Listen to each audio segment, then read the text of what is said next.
Coming up on Oakdale Update, we'll get a review of the last legislative session from Representative Joanne Ward. We'll talk about the Veterans Memorial. Stay tuned. Oakdale Update is straight ahead.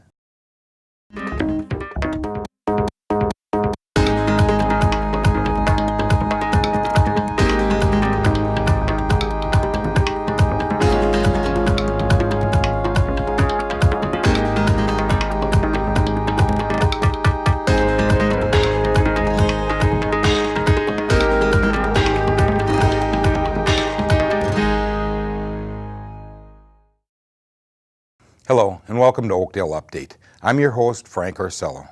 This is the City of Oakdale's news and information program about your community. A couple of months ago, I interviewed Senator Chuck Wigger to get his opinions on the past legislative session. Today I'm joined by Representative Joanne Ward to get her thoughts. Representative, thanks for joining us on Oakdale Update. Thank you for having me. I'm glad to be here. Okay, let's go back. Let's start right away with give us a little bit of your background and then tell us the district that you represent and where it is. Okay, secondary school teacher.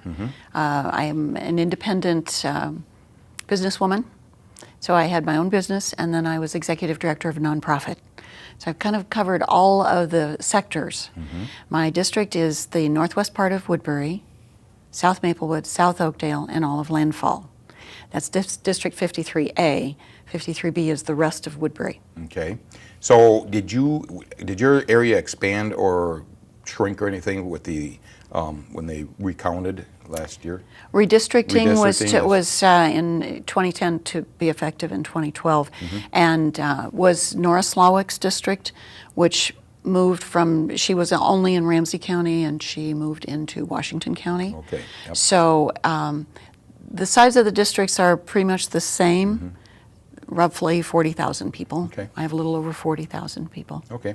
All right, now you were on 4 committees last session. You want to tell us what they were, and then I'm going to ask you, how does one get on a appointed? Are you appointed or elected, or how do you do that? Okay. So let's talk about the 4 committees first. All right. Environment, Natural Resources, Ag Finance, Environment, Natural Resources Policy, Health and Human Services Policy, and the Living Wage Jobs Select Committee. And when, after an election, the Speaker of the House, by the rules of the House, determined the various committees. There's a list of pretty standard committees, so there's always going to be a tax committee, there's always going to be an ethics committee, there's always going to be education policy and education finance, but sometimes they change those a little bit in terms of, and there must be 16 or so committees. So sometimes there are committees to address specific issues. For instance, the Living Wage Jobs Committee was a select committee for a limited period of time. Then, so the Speaker determines, based on what the expectation for the session is to be, what kind of work we're going to be doing, determines the committee composition of the committees. So it makes a selection of who's going to chair each of those committees, and then puts a word out to us, and what we get is an email saying, here are the committees. And a little description about what each of them will do, and then we get to choose in rank order what our highest priorities are and our lowest. We get to, I think we got to select 6, I think. But the other issue is that with that, the Speaker also schedules those committee hearing meetings. And it's like setting up a college class schedule. That means that, for instance, I was on the Environmental Natural Resources Ag Finance Committee, and that met at 8:15 in the morning on Tuesdays and Thursdays, so that I wouldn't be able to be on a committee that also met at that same time, even though I really wanted to be on that committee, So you have to balance those options when you're making your choices and send those in, and then the Speaker takes all of that information from all of the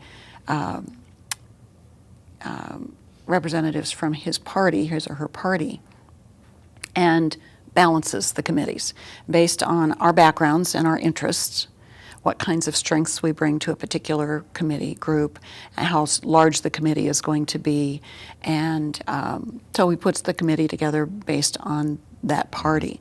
Then he gives that information to the minority leader, who then does the same thing with the minority party. Okay. So I assume it takes a lot of time. Is that It correct? takes a lot of time. Yeah, okay. All right, now let's talk about some of the things that passed last session. Sure. Let's talk about that. One of the things is the campaign finance. Okay, so local governments post compensation online. Yes. And the information online. Okay, independent groups who donate, it's undisclosed. Geez, that sounds like somebody's throwing money out there that we don't know about. Right. Okay. We worked really, really hard last session to have full disclosure, and Minnesota would be an exception in that regard. Yes. But we wanted to say, if you give money to a candidate or to a campaign, we should be able to know who's giving that money. Yeah, your name should be associated with it. That didn't pass. But we were able to do a couple of things. Lori Halverson's bill was required the disclosure of spouses' special interests. So when I file, I have to file a financial statement, and I have to disclose any potential conflict of interest that I might have. My spouse also has to do the same thing now. Good. So, for instance, if he doesn't, but if, for instance, he had some interest in gaming, he would have to disclose that. Okay. So that we did that, and then Ryan Winkler had the bill for the campaign refund. The political campaign refund program was reinstituted this last year, and that gives everyone an opportunity to make a contribution. Sure. So individuals $50, couples can give $100. But per that has to person. be disclosed, is that correct? Or no, that is not. It is disclosed because it's part of my report. Okay. So if, for instance, you wanted to give me $50, I give you a receipt, and either I give you the form, or you can go online and fill out the form and get the form and Okay, so what do they mean, send it in. independent groups? Does Oh, that's not different. have to be disclosed. That's different. The independent groups don't have to be. We were not able to get that passed. That's what you were saying. So yes, so that didn't happen. I expect that we're going to have some more conversations about that. That's good. And I think that's good. Yeah, it's fair. It is. Absolutely. And Minnesota is all about being fair. Yes. And just. Okay. So All right. Now, there was the issue of sex offenders who are put away Yes. in mental or sex institutes, and they're there for the duration. Yes. And it just doesn't seem right. A lot of people are complaining and suing, and there was a good article in the paper, and I'm sure you Yes. saw that. Judge Frank, Yes. he just kind of he didn't do anything about it because he's waiting for the legislature to do something. So Right. do you have anything going on that? And what we're talking Yes. about here is people who get put into prison for sex offenses, and they stay there forever. They just they never can get out. Well, they actually complete their prison sentence, Yes. and then they are transferred to a separate facility where they are apparently receiving treatment, which we found isn't effective. Yes. And so public safety is the issue. We've met with Judge Frank and other judges last year about this, so we've had multiple conversations, and we realize that there's a constitutional issue. Yes? It's complicated, but I believe that we'll be making some progress on that. The key for me is that one size doesn't fit all. It never does in any situation. Sure. And we have not had a resolution to this huge issue and a terrible problem, other than saying, we don't know what to do, so this is what we're doing this one thing with everybody. And that's not fair or just or appropriate. One size doesn't fit all. The alternative is to release everyone, Yep. which is another one size fits all that is also not appropriate. Sure. Public safety has to be assured. Okay, so this we're is working on something that. you're going to address Absolutely. this again, correct? Absolutely. It will be in part of the That's 2015 good. session. All right, now just, I can't remember if I asked you last time I interviewed you, the Senate office building Yes. coming in at $77 million, is that, I can't remember, how did you say you voted on it, and what are you thinking on it? I did vote for it, and Okay. it still comes up at the doors a little bit. Not so much because people are beginning to get the correct information. Sure. There is a lot of misinformation out there. The original proposal was scaled back before it was even brought to the House. And the original proposal is something that some people have latched onto and haven't forgotten. It was perhaps more lavish than it needed to be. This is a simple office building. And $77 million sounds like, it is a lot of money. Yes. It doesn't just sound like, it is a lot of Yes. money. But when we think of the services that are provided, and it's an office building that is used, will be used year-round. It's all part of the renovation and restoration of the Capitol complex. And we've needed good office space for the Senate for years, from years. It's overdue. So what's happened is in restoring the Capitol, we need to bring it up to code. It's over 100 years old. It was built for a different period of time and different use. And we in Minnesota love our capital and want it to be a place that's welcoming and brings people there. It's the people's house. Okay. So we need to have places to meet. And if you want to meet your senator, Chuck Uygur, you need to be able to find him.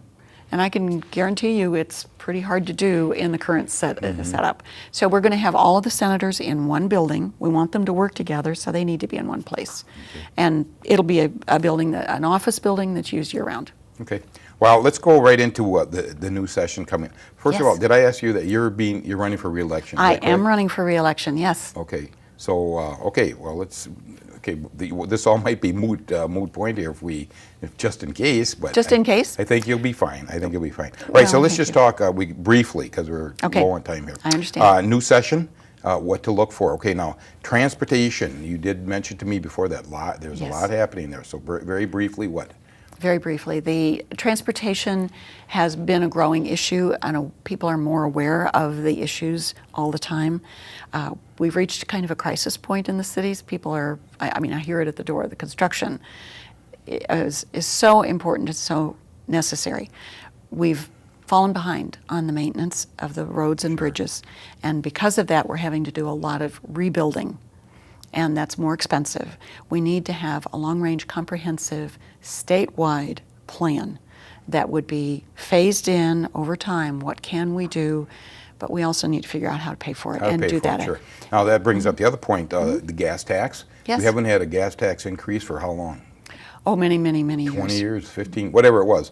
Long time. And I think, and I personally, it wouldn't bother me one bit if we had a 5 cent. And you mentioned that at State Fair, you did a survey. Yes, yes. What were the results? The results were that over 50% of the people, and I don't remember exactly what it was, Sure. but it was a significant majority of people supported the 5-cent sales increase tax on the gas. Is that, And as I've said, with gas as expensive it is, what's 5 cents one way or the other?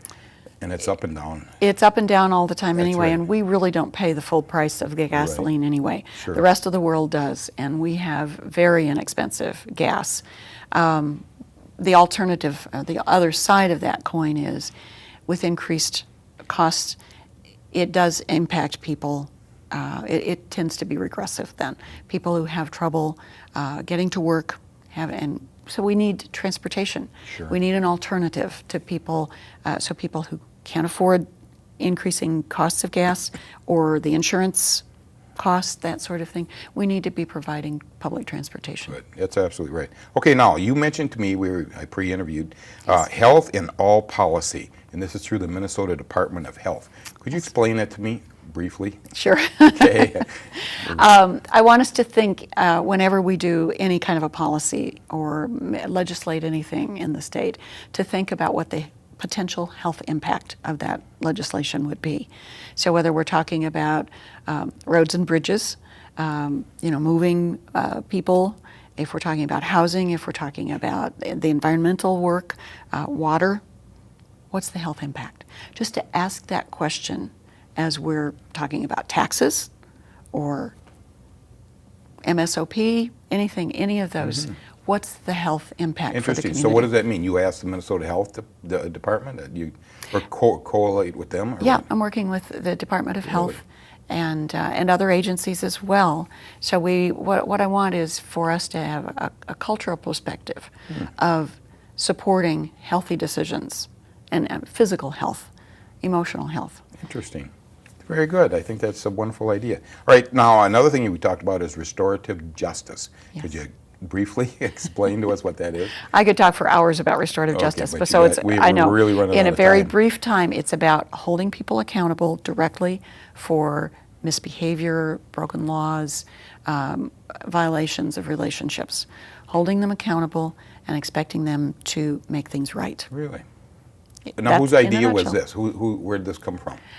It's actually indigenous people all over the world have practiced this since before you and I, or people who looked like us, showed up on this continent. okay. It's part of indigenous cultures, and when you think about people living in community, and the survival and safety of the community is at hand, then you have to keep people together in a way that's healthy and that protects the community and the people who are part of it. So I've worked with juvenile offenders as well as adult offenders. I've worked in schools. The bullying issues are so much better addressed by holding people specifically accountable. So let me give you one quick example. If someone breaks into your car or your house, you file charges, you collect insurance, you go through all of the paperwork, there's an investigation, someone is found and charged, and they're sent to prison. You might not ever see them. But in a restorative justice approach, vandalism or the instances that I gave, you would have an opportunity to sit down with that person in a safe place with someone facilitating that conversation. And you could say, why did you do that? Interesting. And they talk to you, and you find out each other. They realize that they've caused harm. So I would be able to tell him, you know what you cost me in insurance? Yes. My insurance premiums went up, Yes. et cetera, et cetera. Yes. Wonderful idea. Yes, it actually changes the recidivism rates significantly. It turns people around, and it allows the victims to have a voice in what happens. Sure. You would have an opportunity to say, this is what you did. I need this from you. And the perpetrator sees what he has caused. That's right. Damage he's caused. That's Interesting right. point. All right, we got about 30 seconds here. When you were, I'm assuming you were outdoor knocking for the Yes. last while. Yes. What are your constituents telling you? If you get them to talk to you, what are they talking about? Road construction.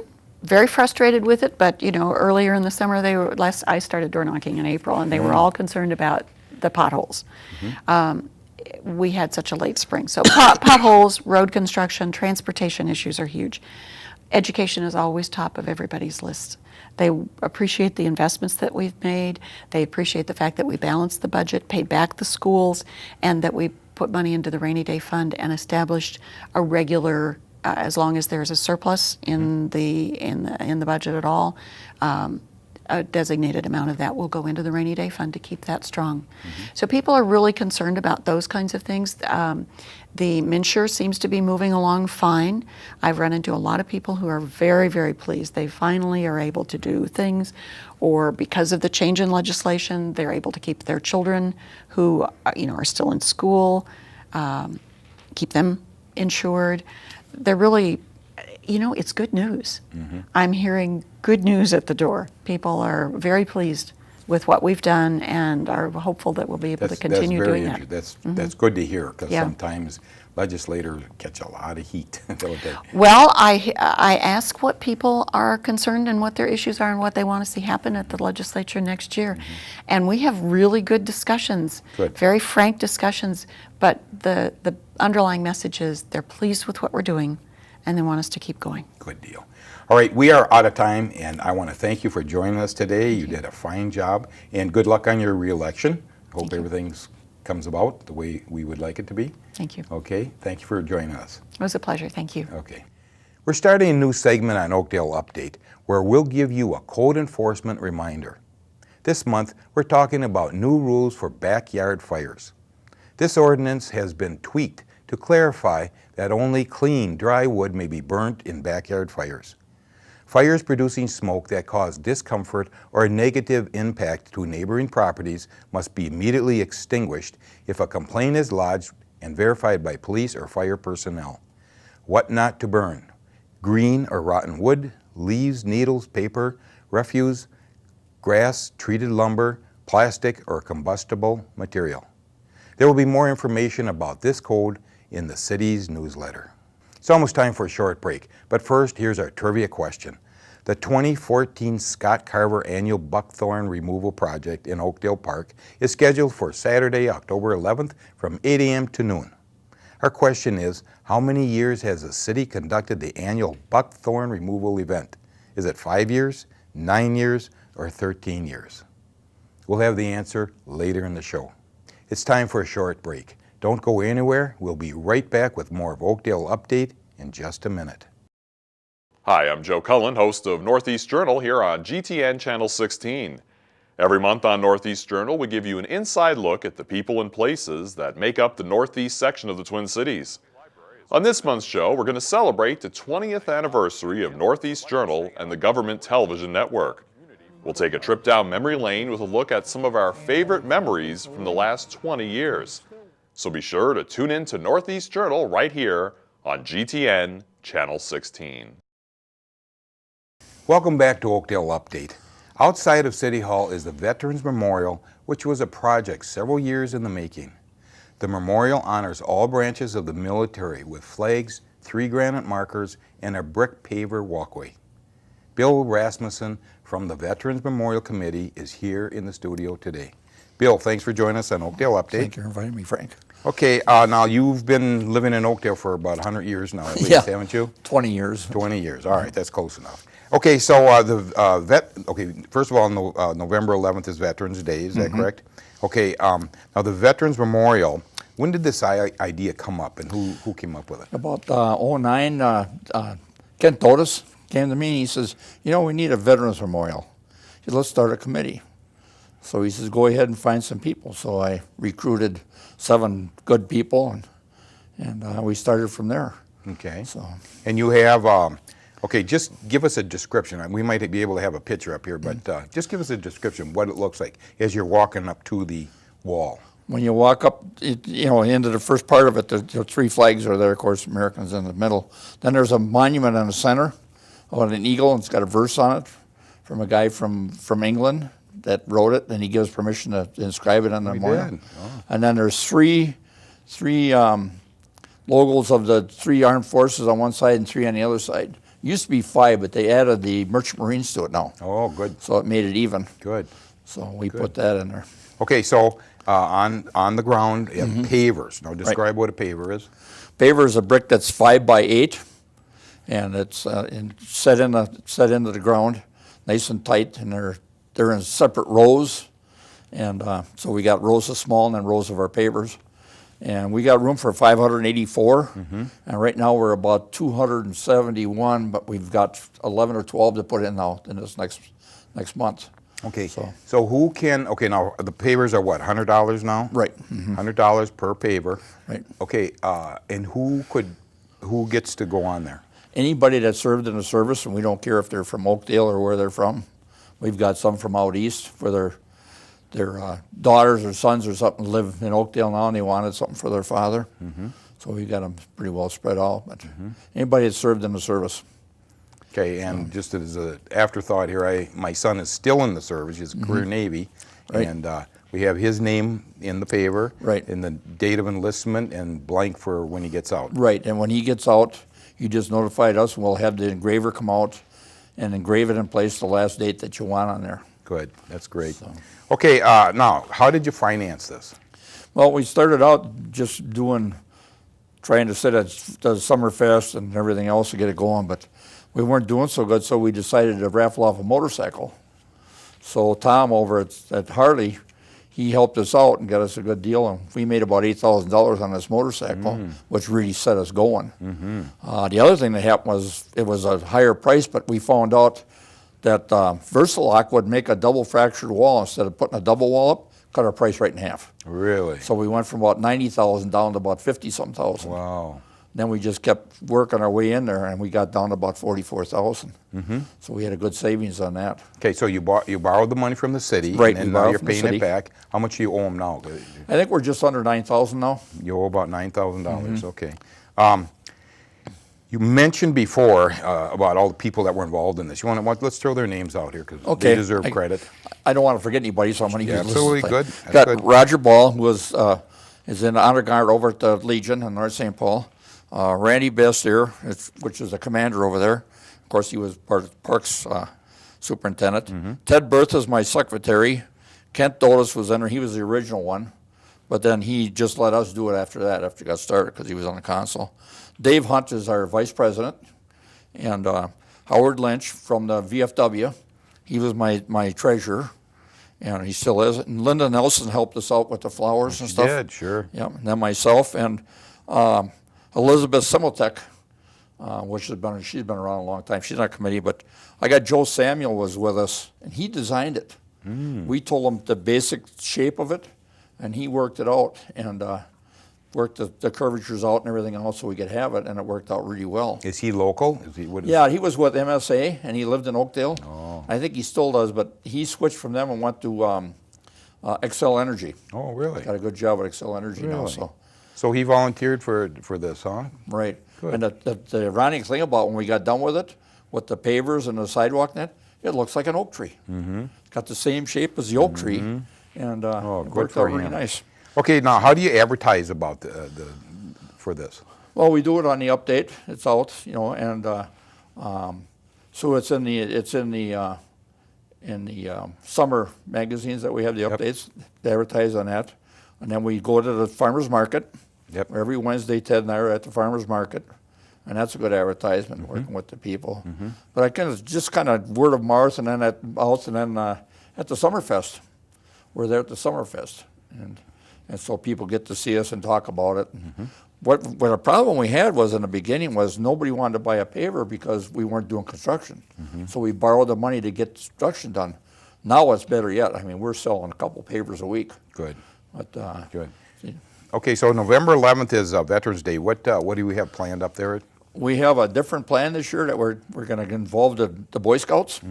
It's Troop 197. They're out of Gethsemane Church. And they come to the Summerfest, and they have hamburgers and stuff. They're a really upbeat Scouts, or I should say Boy Scouts. They do a great job. So they wanted to put on a show with us.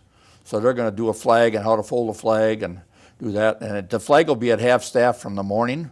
And then that evening when sunset, when we're out there, we'll raise it up to full staff. Sure. That'll be the end. Good. What time is that going to happen? It's going to happen at 6 o'clock. 6 o'clock at night? Right, because they wanted everybody to get there from work. Sure. I just talked to Jeff today, this Anderson, the fire chief. They're going to come down with their light truck. Good. And light it up for us. That's good, good. What day is that on? Is that a... That's on a Tuesday. Tuesday, okay. Or wait a minute. On a Monday. Monday. Monday the 11th. I'm going to be there then. Yep. I'll try and be there, okay? Right. All right. Well, I want to thank you for all your volunteering. That was, I know that's a lot of work and everything, but you've done it before, and I'm sure you'll do it some more. Right. Okay. Enjoy it. Yes. Thank you. Thank you for doing that for us, Bill. Okay. Thanks, Frank. Thank you. Thanks for inviting me. We're almost out of time, but first let's answer our trivia question. We asked you, how many years has the city conducted the annual buckthorn removal event? The correct answer was C. The city has held the annual event for 13 years. That's all we have time for. For everyone at the City of Oakdale, thanks for watching.